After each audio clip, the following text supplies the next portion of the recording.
Tiago, capítulo de número 4, versículo 13 ao versículo 17. O tema da minha mensagem é Meus planos para o futuro.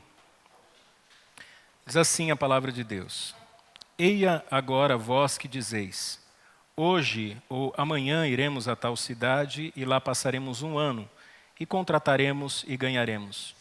Digo-vos que não sabeis o que acontecerá amanhã, porque que é a vossa vida? É um vapor que aparece por um pouco e depois se desvanece. Em lugar do que devias dizer, se o Senhor quiser, e se vivermos, faremos isto ou aquilo. Mas agora vos gloriais em vossas presunções, toda glória tal como esta é maligna. Aquele, pois, que sabe fazer o bem e o não faz, comete pecado. Senhor, nós estamos diante da Tua palavra. Pedimos a iluminação do Teu Espírito. Pedimos que o Senhor graciosamente nos conduza na exposição desse texto e que nós possamos compreender a sua verdade revelada nas Escrituras. O que o Senhor quer nos ensinar, nos instruir, nos exortar através desse texto. Eu te peço em nome de Jesus. Amém. Irmãos, nós temos estudado a carta de Tiago e nós temos aprendido muito sobre as atitudes humanas e como as pessoas daquela igreja se precipitaram com relação a diversos assuntos. Nós falamos muito sobre o relacionamento entre irmãos, sobre divisões, desentendimento. Houve até o registro de um certo preconceito naquela igreja. E, ao que tudo nos indica, na leitura do capítulo 4, especificamente nessa epígrafe, nesse pequeno trecho, parece que o que há na mente aqui de Tiago diz respeito a algumas pessoas bem-sucedidas daquela igreja.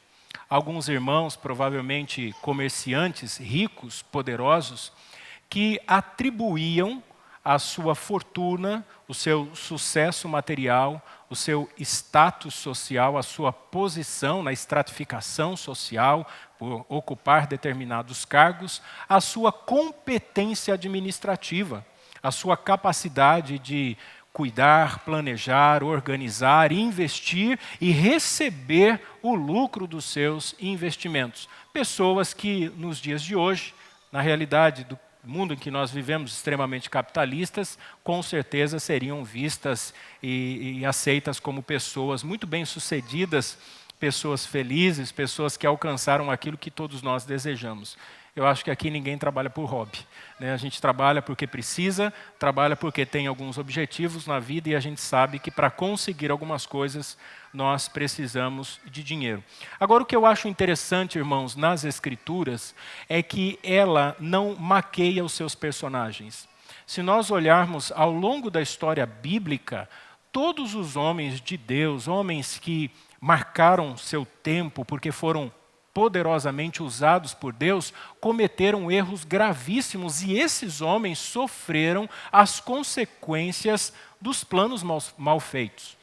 Então, nós nos identificamos com as personagens da Bíblia porque nós também desejamos ser usados por Deus e procuramos obedecer a Deus, a sua palavra revelada a nós, mas nós também falhamos, nós também cometemos erros, nós também deslizamos e nós sofremos e sofremos muito pelos erros que cometemos, principalmente na área financeira.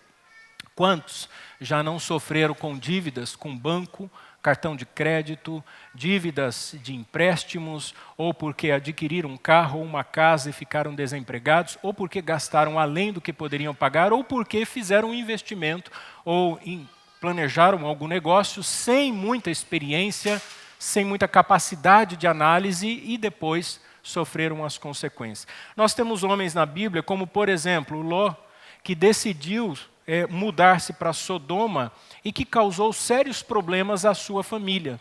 Um homem que tinha a direção de Deus até um determinado momento, mas que sofreu por ter uma atitude errada. Nós temos um outro exemplo, Davi. Davi, quando sentiu desejo, seus apetites sexuais, ele decidiu atender os seus desejos e trouxe um profundo sofrimento também à sua família, inclusive sendo responsável por cometer não só o adultério, mas também um homicídio. E nós temos Jonas. Jonas, que havia recebido uma clara direção de Deus, para onde ele deveria ir e que decidiu viajar para Tarsis ao invés de Nínive e colocou toda a tripulação daquele navio em perigo, porque o navio ia afundar por conta de Jonas, que estava em flagrante desobediência. O que nós percebemos? Que os personagens da Bíblia, que os homens e mulheres da Bíblia cometeram vários erros. Que eles colocaram sua família também em situações complicadas por conta das decisões equivocadas. E às vezes nós, cristãos, por considerarmos obedecer a Deus como um remédio muito amargo, difícil e intragável às vezes, nós procuramos o caminho mais fácil. A verdade é que obedecer a Deus, sendo esse um remédio duro, difícil de tomar, um remédio muito amargo, é a cura para muitas enfermidades e principalmente a ansiedade.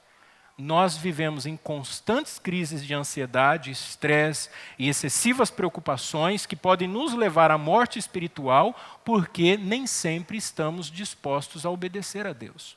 Nós acreditamos, em última instância, que a nossa vida é administrada pela nossa própria capacidade. E aqui eu não estou querendo dizer que você não deve fazer planos. Você deve fazer. Você deve desejar alguma coisa na sua vida. Você deve estabelecer metas na sua vida. Mas você precisa entender, nós precisamos entender, que tudo depende da vontade soberana de Deus.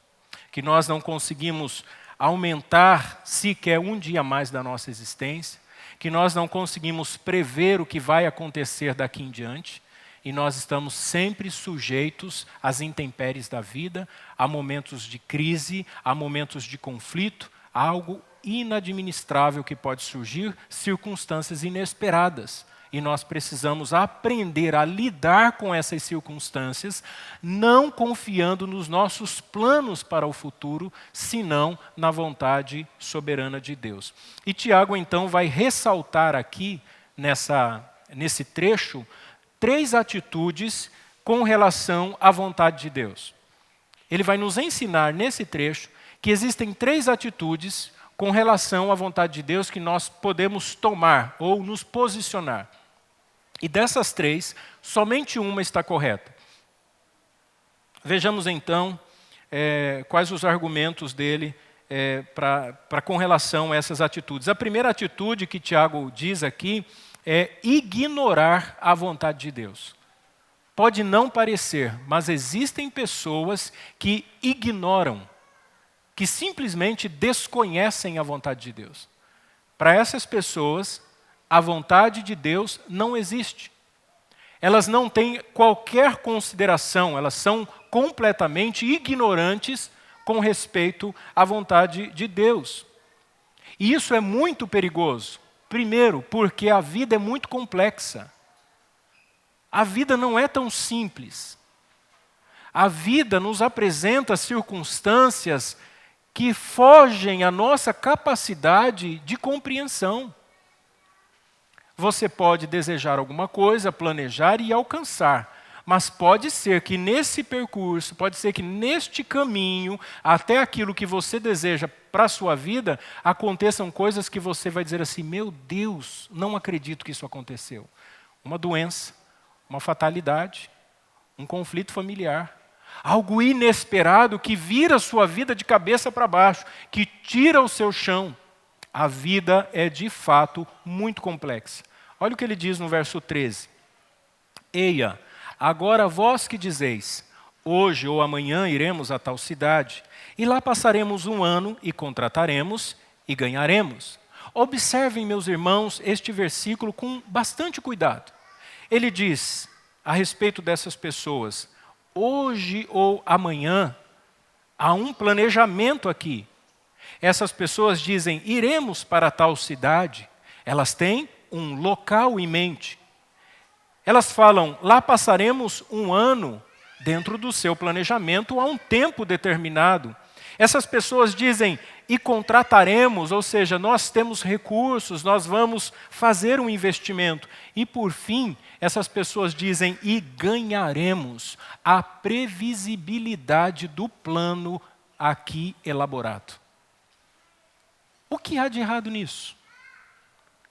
Alguém que está tão convicto daquilo que quer, que diz: vamos viajar, vamos para tal lugar, passaremos um determinado tempo, vamos contratar, vamos investir e vamos receber o lucro.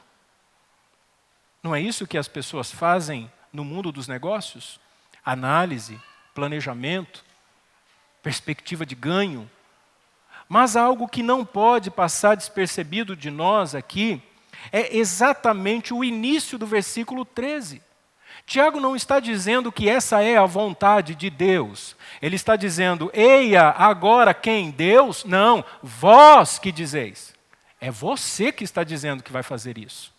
Não é Deus. É você que está dizendo que vai conseguir alguma coisa, que vai viajar para tal cidade, que a sua vida vai ser bem-sucedida, que você vai investir e vai ter retorno. E ele diz assim: eia, agora vós que dizeis. E aqui há um ponto muito importante para nós observarmos. Provérbios, capítulo 16, verso 1 diz assim: o coração do homem pode fazer planos, mas a resposta certa dos lábios vem do Senhor. Não há nenhum problema em fazer planos. Não há nenhum problema em desejar alcançar os seus objetivos, desde que você esteja ciente que você faz planos, mas a resposta vem do Senhor. Salmo 37, 7 diz: descanse no Senhor e aguarde por Ele com paciência. Não se aborreça com o sucesso dos outros, nem com aqueles que maquinam o mal. Quantas vezes nós nos encontramos nessa situação? Servindo a Deus, tendo uma vida santa e justa, nem sempre alcançamos aquilo que desejamos e olhamos para os ímpios, abastados, que estabelecem suas metas e objetivos e alcançam. E Tiago está dizendo para nós: a vida é muito complexa. Não só isso. Um outro argumento é que a vida, além de complexa, é incerta. Eu não sei absolutamente nada sobre a minha própria vida.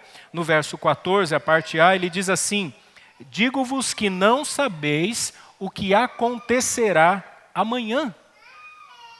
Nós não sabemos o que vai acontecer amanhã.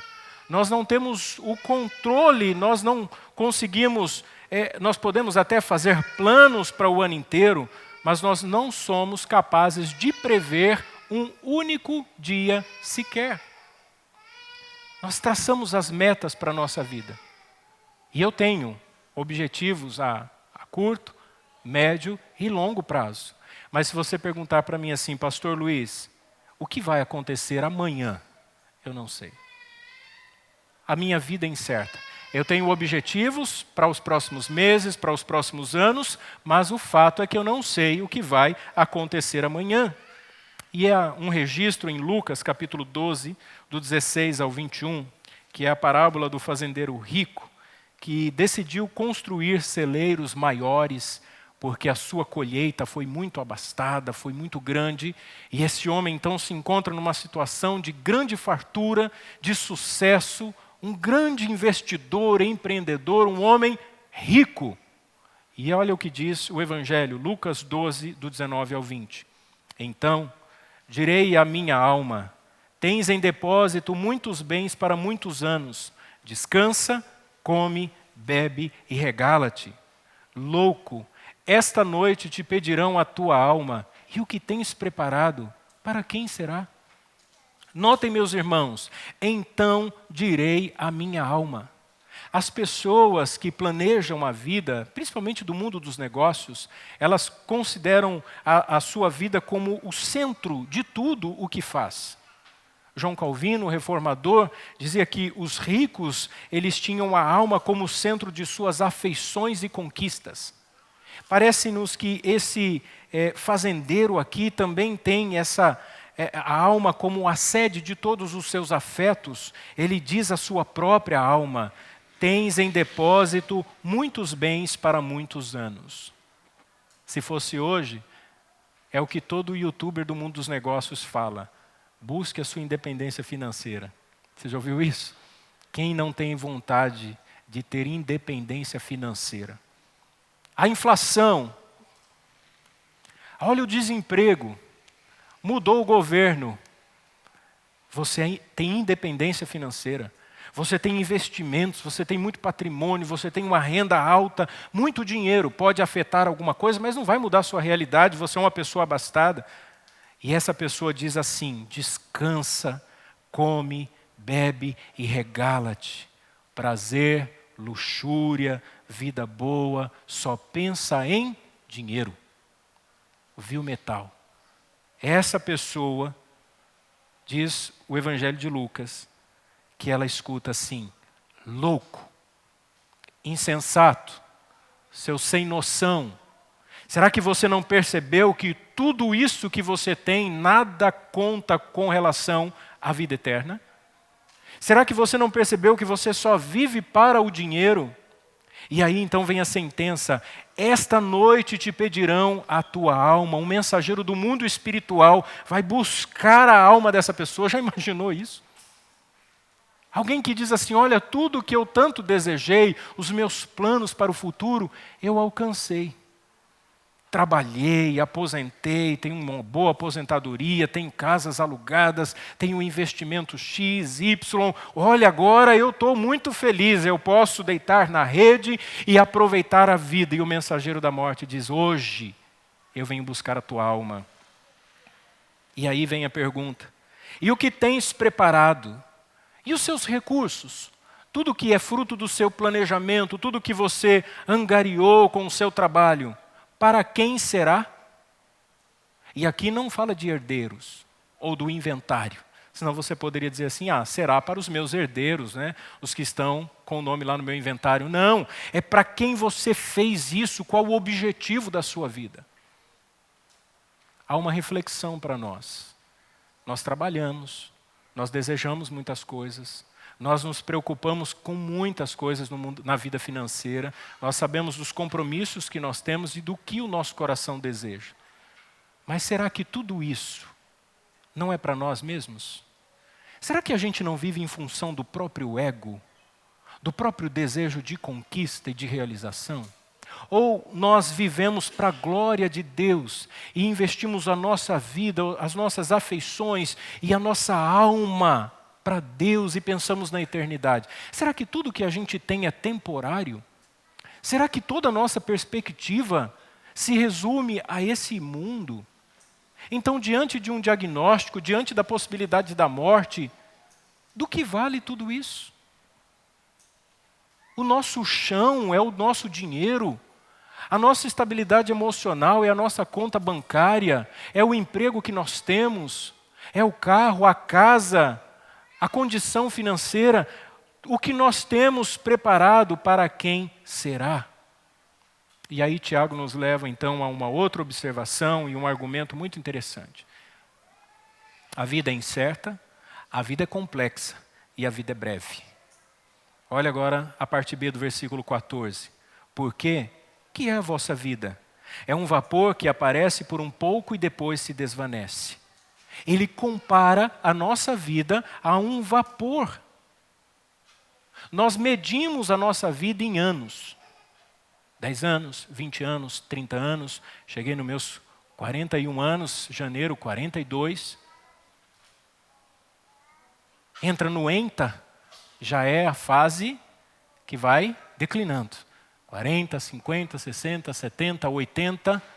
E nós vamos medindo a nossa vida por anos, e nós vamos planejando, e nós vamos pensando em tantas coisas, mas em comparação à eternidade, tudo isso não passa de vapor, não é nada mais do que uma neblina. Mesmo que você viva 90 anos, 100 anos, diante da eternidade. E vejam, nós pensamos apenas no aqui e agora, quando na verdade os nossos olhos, nas palavras de Jonathan Edwards, deveriam estar na eternidade. Nós vivemos olhando para este mundo quando deveríamos olhar para a eternidade. Ou, seguindo Hebreus 12, olhando firmemente para Jesus, autor e consumador da nossa fé, o qual, pelo gozo que lhe estava proposto, suportou a cruz, desprezou a afronta e está sentado à destra do trono de Deus. Jó, no auge do seu sofrimento, quando havia perdido absolutamente tudo, e ele olha para a sua situação de desgraça, de miséria, ele então diz assim: os meus dias foram mais velozes do que um corredor. Os mensageiros eram os homens mais treinados quando tinha uma batalha e acontecia algum problema na batalha, ele percebia que a sua nação estava perdendo, ele corria e voltava para a sua cidade e ele avisava o rei a condição, o sacerdote, como por exemplo quando a nação de Israel enfrentou os filisteus e decidiram levar a Arca da Aliança, levaram os filhos do sacerdote Eli, da cidade de Siló, cidade sacerdotal, levaram Ofni e Finéias.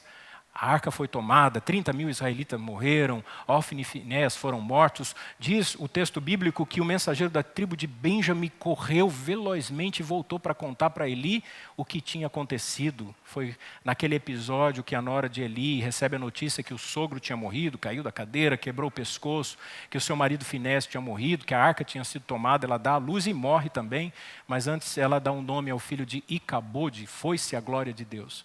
Essa é a visão de Jó, do mensageiro, aquele que corre. E ele diz assim, a minha vida corre mais do que um mensageiro. Ontem mesmo eu estava pensando em tantas coisas, hoje já passou. E você faz tantos planos e olha para trás e você diz assim, meu Deus, já passou todo esse tempo. Você faz planos para o ano que vem chega e você não fez nada. Ou você olha e você diz assim, meu Deus, o ano passado parece que eu tinha 20 anos. Eu olho no espelho e vejo a velocidade com que eu envelheço. Se fosse um corredor aqui, é o Usain Bolt. Eu falo, nossa, eu estou envelhecendo mais rápido do que esse corredor, aquele jamaicano da corrida dos 100 metros. Os cabelos brancos, e a gente se desgasta e a gente fica cansado. Olha o que Jó diz, capítulo 9, versículo 26. O homem, aqui coloque o seu nome, e eu vou colocar o meu. O Luiz, nascido de mulher, vive breve tempo, cheio de inquietação. Nasce como a flor e murcha, foge como a sombra e não permanece. Nós comemoramos cada aniversário. Parabéns, mais um ano de vida. Meus sentimentos, menos um ano de vida. Menos um ano de existência. Graças a Deus que me sustentou mais um ano. Mas é um ano a menos na minha existência. Na linha do tempo nós contamos os anos. Moisés, no único salmo atribuído a ele, Salmo 90, verso 12, se eu não me engano, diz assim, ensina-nos a contar os nossos dias para que alcancemos coração sábio. Acordou hoje? Agradeça a Deus pelo dia de hoje. Não fique sofrendo por antecipação com o que talvez, se, provavelmente, é possível que, quem sabe, você não pode prever o futuro. A Bíblia diz que se os dias forem bons, se sinta alegre. Aproveite esses dias, regozije-se. Mas se os dias forem maus, se vier uma notícia ruim para você, considere, Deus faz tanto um quanto o outro. E a razão de Deus fazer assim é para que o homem não saiba nada sobre o seu futuro. Eu não consigo prever o meu futuro, eu não sei o meu futuro. Então eu vivo cada dia agradecendo a Deus pela oportunidade de servi-lo. Muitas pessoas, pela ansiedade de imaginar que não vão alcançar o que desejam daqui a alguns anos, deixam de viver o hoje, o agora. Viva agora. Aproveite sua família, ame seus filhos, cuide da sua esposa, cuide do seu marido, valorize o seu trabalho, exercite os seus dons, sorria, cante, dance, abrace, beije, viva. Aproveite o agora, Deus está te dando o hoje. Não fique pensando, se isso acontecer, eu vou fazer, eu vou viver. Declare-se ao seu cônjuge todos os dias, se necessário, diga que ama. A coisa mais linda que existe é você estar dentro da sua casa com a sua família e poder abraçar e beijar, assistir um bom filme, ler um bom livro, cantar, rir, contar piadas decentes, mas boas piadas. Não deixe de viver intensamente, não deixe de aproveitar a companhia dos seus pais. Nós tínhamos um plano. Eu não tenho TV aberta, então para assistir o Jogo do Brasil eu tenho que ficar mendigando a casa dos irmãos. Ô fulano, posso ir na sua casa? Não. Posso ir na... Não. Posso ir na sua... Não, eu vou não sei na onde. É uma luta. Aliás, amanhã eu estou procurando uma casa. Já tem uma pessoa aqui já na... E aí eu fiz um plano com uma pessoa, não deu certo. Aí fiz com outro, deu certo. E a Joana fica o tempo todo, papai, onde vai ser o jogo? Papai, onde vai ser o jogo? E aí eu fico, não, tem que ser numa casa que tenha criança, porque o Brasil vai perder, pelo menos você brinca, né? E aí eu liguei para minha sogra. E a minha sogra chorava no telefone. E ela chorava por conta do nosso irmão que faleceu. E eu falei, Patrícia, mudança de planos. Vamos sair rápido e vamos prender. Sua mãe está em prantos, sozinha, idosa, triste. E os seus pais? Tem filho que passa décadas sem ter um momento com o pai e com a mãe. Às vezes, porque trabalham demais, ou porque tem que estudar, ou porque tem filhos, ou porque a vida é muito corrida, e deixam o idoso lá, sozinho, abandonado, não compartilha, não escuta. Uma das maiores alegrias que eu carrego no meu coração foi o fato de que um dia antes da minha mãe sofrer um infarto fulminante, eu estava com ela sentada à mesa, tomando uma boa garrafa de café, sorrindo e falando sobre a vida. Nenhum pesar a respeito disso. Quando nós vamos para Indaiatuba, eu quero ir conversar com meu pai. Meu pai tem posições completamente diferentes da minha, principalmente no que diz respeito à política. E eu já vou intercedendo que meu pai não fale desse candidato, que meu pai não fale de política. E eu escuto, e a gente tenta mudar o assunto, mas é o meu pai. É o homem que me criou, é o homem que cuidou, que sustentou. E às vezes nós estamos tão preocupados com coisas tão ínfimas, tão insignificantes, e nós esquecemos as pessoas. Nós personificamos coisas, o meu carro, a minha casa, eu tenho que fazer isso, tenho que fazer aquilo, o meu emprego, e nós coisificamos as pessoas. Gente, imagem e semelhança de Deus é para ser amada, as pessoas que Deus coloca em nossa vida. A comunidade de fé é um exemplo disso. E os irmãos sabem a importância que tem um na vida do outro. Tiago não só diz que a vida é breve, incerta e complexa, mas ele diz que a vida é frágil. Verso 16, mas agora vos gloriais em vossas presunções, toda glória como esta é maligna.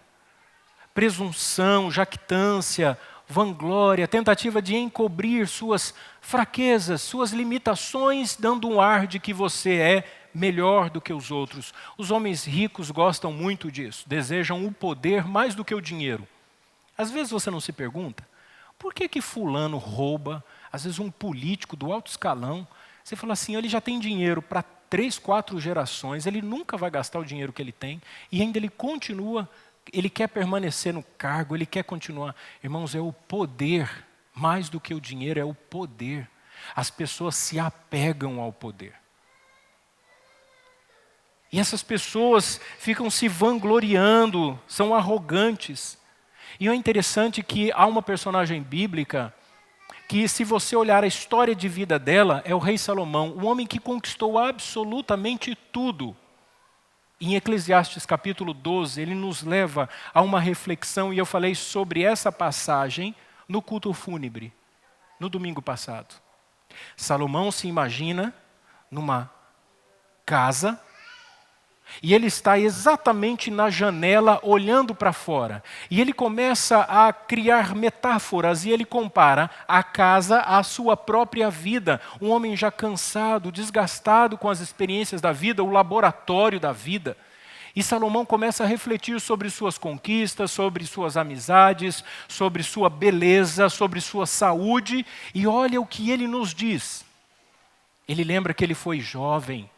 Ele lembra que ele foi forte, ele lembra que tinha muitos planos, ele lembra o momento em que ele recebeu a sabedoria de Deus, ele lembra do auge do seu governo, ele lembra da magnitude do seu reinado, e ele começa a refletir sobre a vida, e ele diz assim no capítulo 12, verso 1, lembra-te do teu Criador.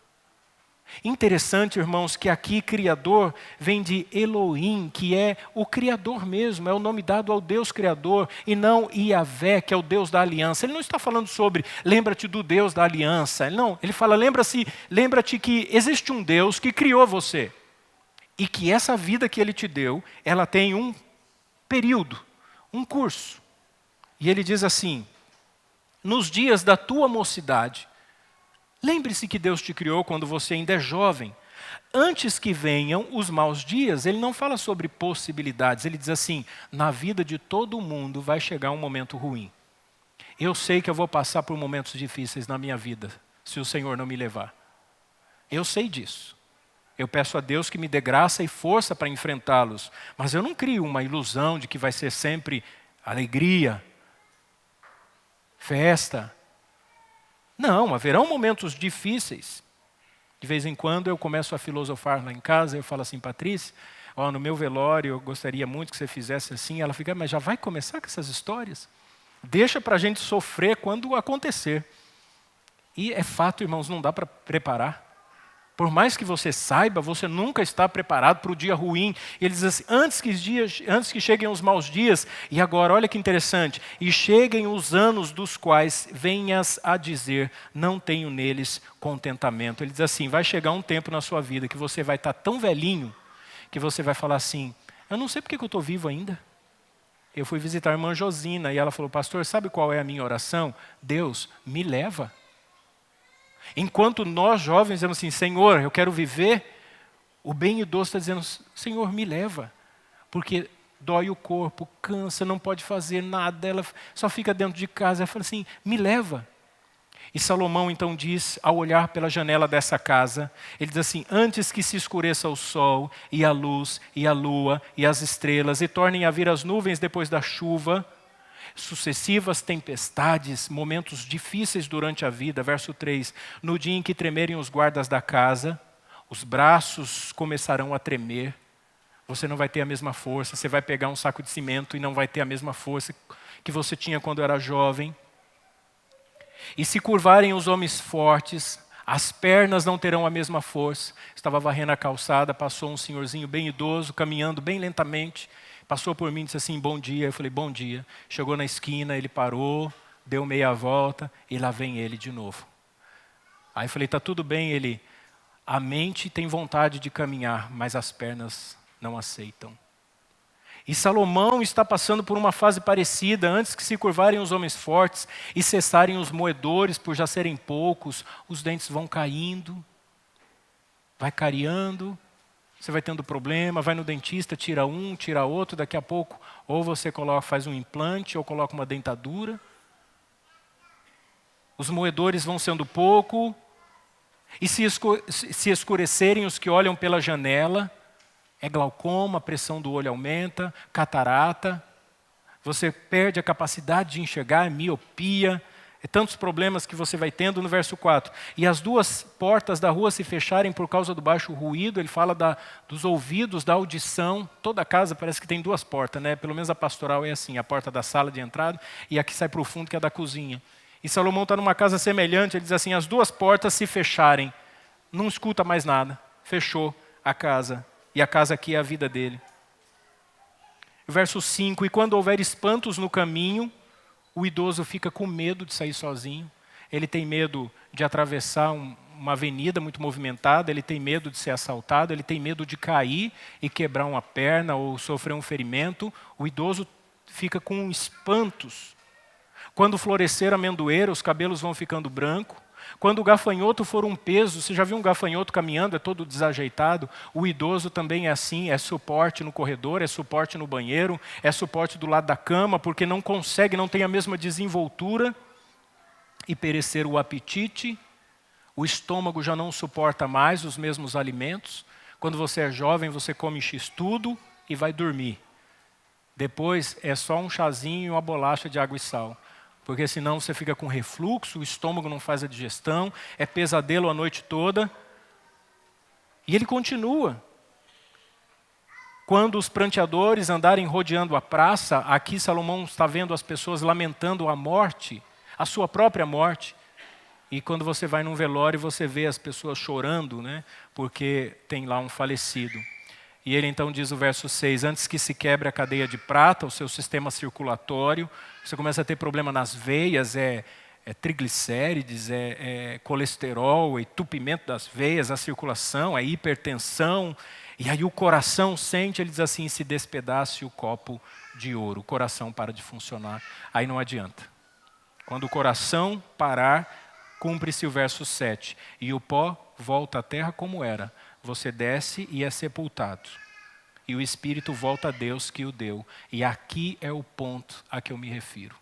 E quando o seu espírito voltar diante de Deus, Tiago está dizendo assim, toda arrogância, essa que nós temos com a nossa vida, dinheiro, tem que trabalhar mesmo, vou acordar cedo, vou pegar o leão pelas barbas mais uma vez, vamos com tudo, é isso aí, vamos vencer na vida. Mas não ora, não se santifica, não lê as escrituras, não prepara a alma para estar diante de Deus.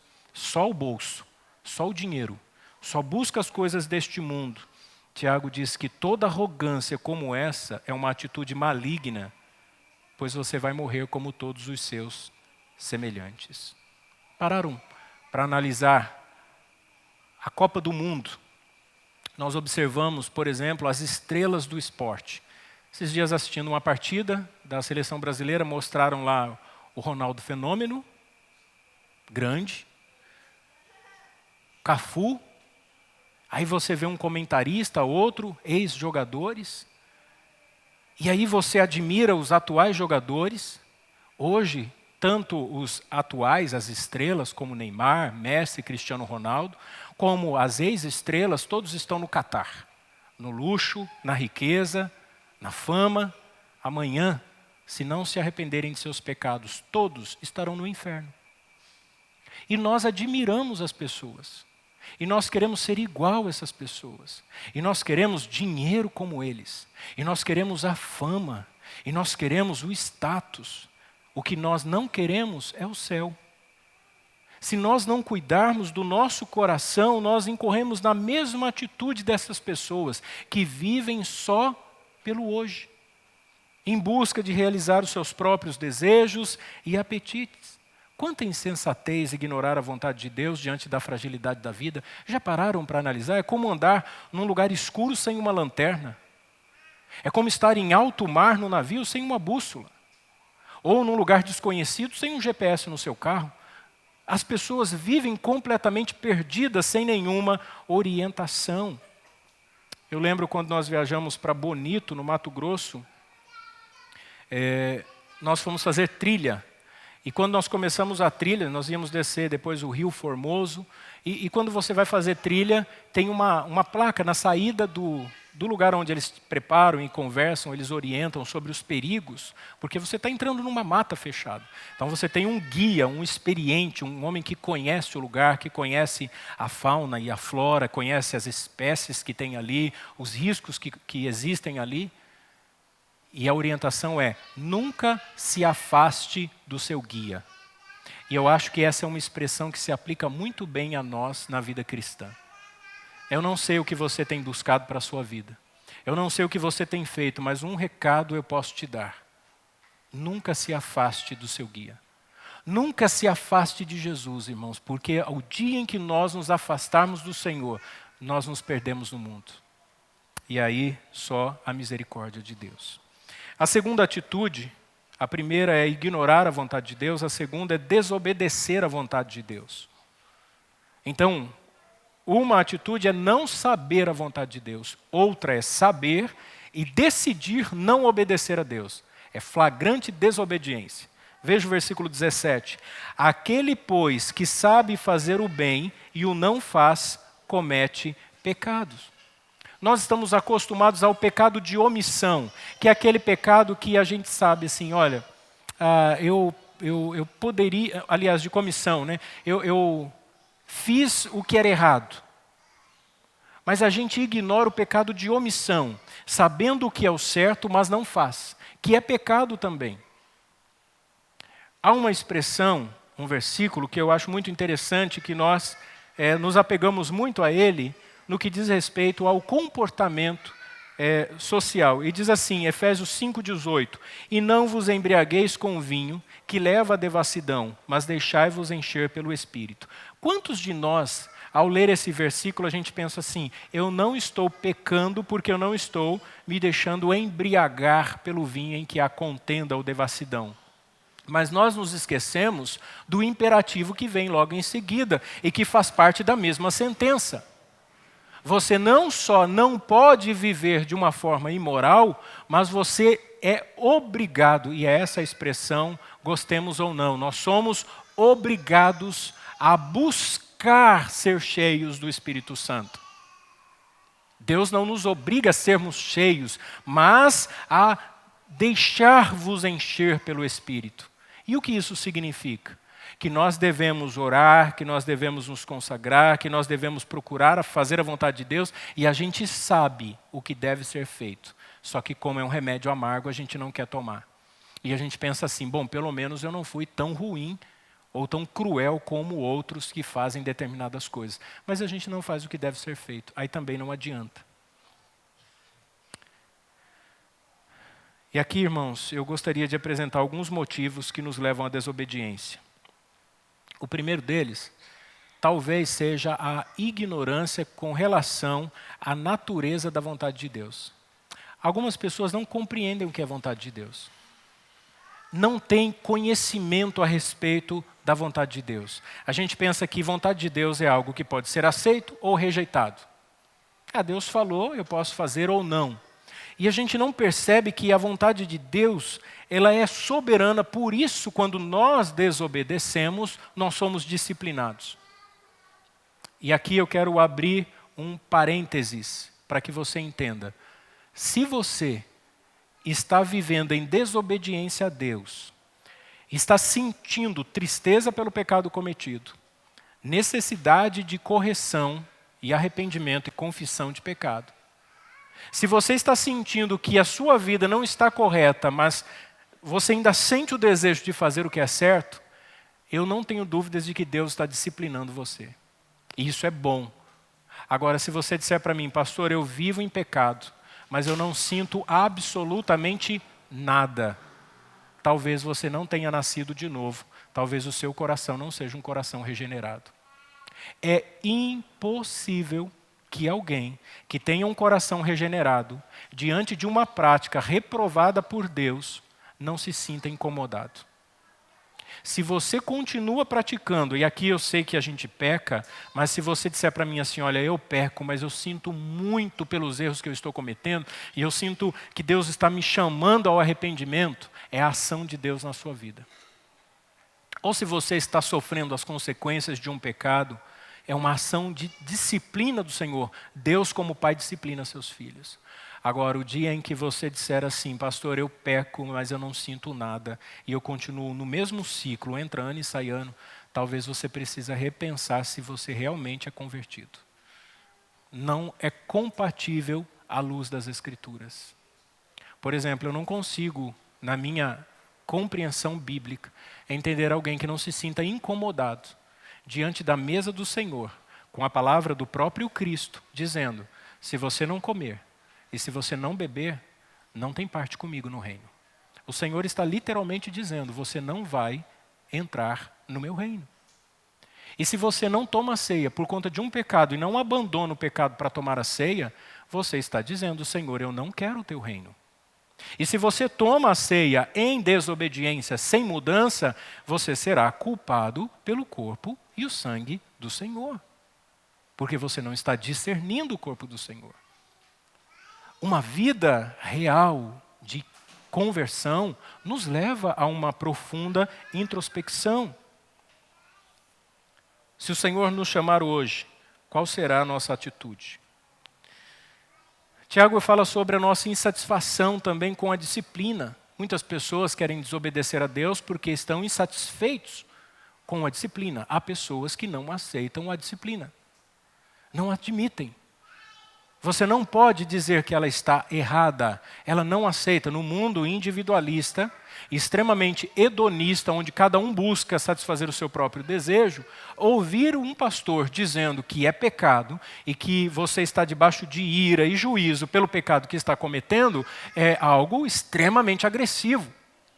É por isso que grandes igrejas não pregam contra o pecado, mas ficam massageando o ego dos seus ouvintes, dizendo, olha você, né, como nós presenciamos a vida de um grande empresário que era membro de uma determinada igreja, e minha esposa trabalhava na empresa dele, e esse homem incorria em várias práticas de adultério e o pastor nunca o repreendia porque ele tinha muito dinheiro e ele investia muito na igreja.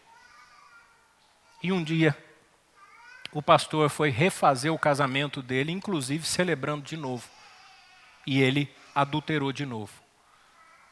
Nós precisamos falar para as pessoas que elas estão em pecado e que elas irão para o inferno se elas não se arrependerem dos seus pecados. Nós precisamos nos conscientizar que os nossos pecados ofendem a santidade de Deus. Não há meio termo. Nós não podemos pregar mensagem de autoajuda. Nós não podemos trocar o evangelho da cruz por uma mensagem para as pessoas dizendo assim, olha, como você é bonitinho, como você é o queridinho de Jesus, é o centro do coração do Senhor. Mentira! Nós somos homens falhos, pecadores. Ou nós somos justificados no Senhor, somos regenerados e nascemos de novo, ou nós estamos debaixo de ira. Tiago diz também sobre a falta de perspectiva em relação às recompensas espirituais. Olha que interessante. Muitas pessoas desobedecem a Deus porque não têm perspectiva de eternidade. Você trabalha porque você sabe que vai receber o salário no final do mês. Você faz exercício porque você sabe que a sua saúde vai melhorar e porque a sua aparência estética vai ficar melhor. Você investe nos estudos porque você sabe que vai ter uma qualificação. Você compra uma boa roupa e sofre para pagar aquela roupa de marca porque você sabe que as pessoas vão te achar mais bonito, bem vestido. Você compra o aparelho de celular de última geração porque você sabe dos benefícios do aparelho, dos recursos que ele tem e do status que ele vai te dar. Você faz isso com relação a um carro, você faz isso com relação a tudo na vida. Mas não faz com relação ao reino de Deus porque você não acredita nas recompensas eternas. A gente acredita que se guardar dinheiro, vai ter dinheiro no final do ano para gastar. Se comprarmos ações, elas vão valorizar e a gente vai ganhar mais dinheiro. Que se nós fizermos um plano de aposentadoria na velhice, a gente vai ter recurso. Mas a gente não acredita que viver para o reino de Deus existe recompensa eterna. A gente fala, mas no fundo do coração, a gente não acredita. É o que Tiago está dizendo. Essa é a razão por que nós não obedecemos a Deus. Porque no fundo do coração, tudo não passa de discurso. Porque no fundo do nosso coração não há uma paixão que nos mova no sentido de eternidade. Quantas vezes você pensou sobre a sua morte essa semana? Nenhuma. Mas você pensou no seu trabalho, no seu dinheiro, no seu aluguel, no seu carro, na comida, no seu corpo, sua saúde. Você pensou em tudo, menos em eternidade. É por isso que quando alguém morre a gente fica, oh meu Deus, que tragédia. Mas não vai morrer todo mundo? Ou você acha que você vai ficar para semente? Todos nós. Todos nós.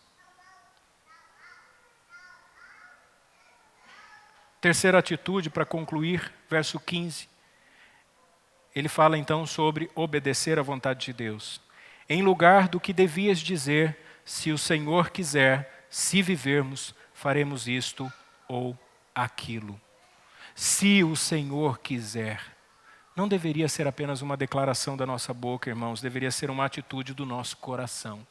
Se Deus quiser. Como diziam os antigos, se Deus quiser.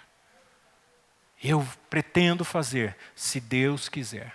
Eu pretendo alcançar, se Deus quiser. Eu pretendo chegar a um determinado ponto, se Deus quiser. Eu preciso compreender que eu estou obedecendo à vontade de Deus. O maior exemplo que nós temos é o Senhor Jesus. Evangelho de João 4:34, disse-lhe Jesus, a minha comida consiste em fazer a vontade daquele que me enviou e fazer a sua obra. A gente vive pela comida, pelo arroz com feijão, pela pizza, pelo lanche, pelo passeio. E nós vivemos em busca dos manjares, saciar os nossos desejos e apetites. O Senhor Jesus disse, a minha comida é fazer a vontade daquele que me enviou. A vontade de Deus não é uma corrente que nos prende. Obedecer a Deus é uma chave que abre portas para a eternidade. Quando nós obedecemos a Deus, irmãos, as suas leis e os seus preceitos, nós sempre seremos agraciados por sua misericórdia e bondade. Pensem, por exemplo, no engenheiro projetando uma aeronave. Ele jamais planejaria uma aeronave sem pensar nas leis da gravidade. Já imaginou isso? Então é necessário que obedeçamos a Deus. E aqui eu anotei alguns preceitos. 2 Coríntios 8:5, devemos nos sujeitar a Deus. 1 Tessalonicenses 5:16 ao 18, devemos nos regozijar em Deus. 1 Tessalonicenses 4:3, devemos fugir da imoralidade e manter um padrão estabelecido pelas Escrituras. Vejam os verbos aqui: sujeitar, regozijar, fugir, manter. Pense nisso de uma forma pessoal e coletiva. De forma pessoal, a vontade de Deus não é como aquelas máquinas de refrigerante do shopping, quando você vai, por exemplo, numa dessas lojas de fast food e compra um lanche e eles te dão um copo vazio e dizem assim, pode tomar à vontade. Você chega naquela máquina e coloca gelo e enche de refrigerante e toma e enche de novo e enquanto você aguentar, você vai lá e aciona. A vontade de Deus não é assim, triunfalista como muitas pessoas ensinam. A vontade de Deus requer obediência a preceitos revelados a nós. E não adianta, se você não obedecer, você pode fazer o que você quiser. Determinar, decretar, declarar, profetizar, materializar, plantar bananeira, pular, girar, rolar pelo chão. Tem gente que faz um estardalhaço, joga sal grosso, passa óleo, toma copo com água, põe um negócio no pescoço, é palmilha, é fronha em travesseiro, é rosa, é sabonete. Toda a parafernália não serve para nada. Ou você obedece a Deus, ou não verá a ação de Deus. É simples e difícil. Duro, mas é o que o Senhor nos revela. Agora pense de uma forma coletiva, pense no seu próprio corpo. Quando você tem um órgão em disfunção, suponhamos que o seu pâncreas pare de produzir a insulina como deveria. Você não vai ter o metabolismo do açúcar no seu sangue e você vai sofrer as consequências disso. A gente conhece como diabetes. O excesso de açúcar, e você não vai poder ingerir determinados tipos de açúcar, e você vai ter que começar a se cuidar, porque o seu pâncreas não está produzindo, o seu sistema endócrino está em disfunção. Você pode não morrer por causa disso, mas o seu corpo todo vai sofrer. Você vai ter que mudar a alimentação, você vai ter que fazer exercício, vai ter que tomar insulina ou tomar comprimidos, e você vai ter que ter todo um cuidado, porque agora você tem um órgão em disfunção. Quando um crente da comunidade da aliança decide desobedecer a Deus, ele não mata a igreja, mas ele faz a igreja sofrer. A igreja sofre as consequências dos pecados individuais. É o irmão que ensina, mas que vive em flagrante fornicação. É o pastor que abusou e pegou dinheiro. É o diácono que mexeu com a irmã tal. É o jovem que foi para o motel. E aí o irmão ele pensa assim, eu sou dono da minha vida, ninguém tem nada a ver com isso, ninguém sabe do meu pecado, só que ele é um no coletivo. E aí a gente fica, irmãos, por que está tudo tão difícil? Que sofrimento, que luta, porque não há correção de pecados. Então, quando nós pecamos, nós não podemos pensar só em nós temos que pensar no coletivo. Há consequências dos nossos pecados, dos nossos erros. Um pastor indolente, relaxado e descuidado, que não estuda as Escrituras, a igreja nunca poderá esperar dele a exposição de um texto bíblico. Por quê? Porque ele não leu, porque ele não estudou, porque ele não teve dedicação naquele sentido. Um músico que não se dedica para aprender um instrumento, a igreja nunca poderá esperar uma boa música, porque ele não sabe, ele não estuda. Quando nós nos omitimos aos nossos papéis, quando um pai não assume o seu papel, a esposa e os filhos sofrem. Quando uma mãe não assume o seu papel, o marido e os filhos sofrem. Quando filhos não assumem seus papéis, os pais sofrem. Nós temos responsabilidade coletiva. Portanto, eu vou concluir dizendo a você o seguinte: se você se sente fora da vontade de Deus, se você ouviu essa mensagem e sente que você está fora do propósito de Deus, eu gostaria de dizer para você que não é o fim. Mesmo quando nós sofremos por desobedecer a Deus, Ele continua no controle. Se você está passando por um momento difícil, um diagnóstico, uma crise familiar, um desemprego, uma crise financeira, não desanime em recomeçar. Às vezes a gente fica desanimado. Já viu aquela pessoa que corre maratona, aí ele para de correr, tem uma lesão, fica 2, 3, 4 meses para se recuperar, ele precisa voltar, tudo de novo, exercício, correndo de pouquinho em pouquinho. Não tenha medo de recomeçar. Deus está te chamando ao arrependimento. Se você está confuso com relação à vontade de Deus, se você está entendendo ou não a vontade de Deus, não se assuste com isso. O relacionamento com Deus é um relacionamento dinâmico e crescente. Às vezes a gente não entende as coisas no momento que a gente está passando. Às vezes você pode dizer assim, pastor, eu estou passando por uma situação, eu não consigo entender por que eu estou passando por isso. É assim mesmo. Há momentos em que eu também não entendo por que certas coisas acontecem na minha vida. Mas o que eu quero que você entenda é que nesse processo você tem que levar em consideração a vontade de Deus e obedecer a Deus. Ainda que você não entenda. Sabe quando você era pequenininho e o seu pai falava para você fazer alguma coisa e você não entendia, mas você obedecia porque o pai mandou fazer? E depois você cresceu, amadureceu e você entendeu por que seu pai mandava você comer fígado para você não ter anemia? Ou usar um mertiolate que doía tanto? O que você está passando hoje, Deus está dizendo, obedeça. Não precisa entender. Lá na frente, quando você amadurecer, depois desse processo, você vai entender o que Deus quis que você aprendesse, você vai compreender sua vontade revelada através da obediência. O segredo de uma vida feliz, irmãos, não é fugir de momentos que envolvam lágrimas e dor. A gente pensa que a alegria é não sofrer. Eu não quero chorar. Tem gente que fala, eu não vou no velório, eu não visito ninguém no hospital. Se eu sei que tem alguém com problema, eu não vou, porque eu não gosto de ouvir notícia triste. Para com isso. Para com isso. Enfrente a realidade. Se há problemas, eles precisam ser resolvidos.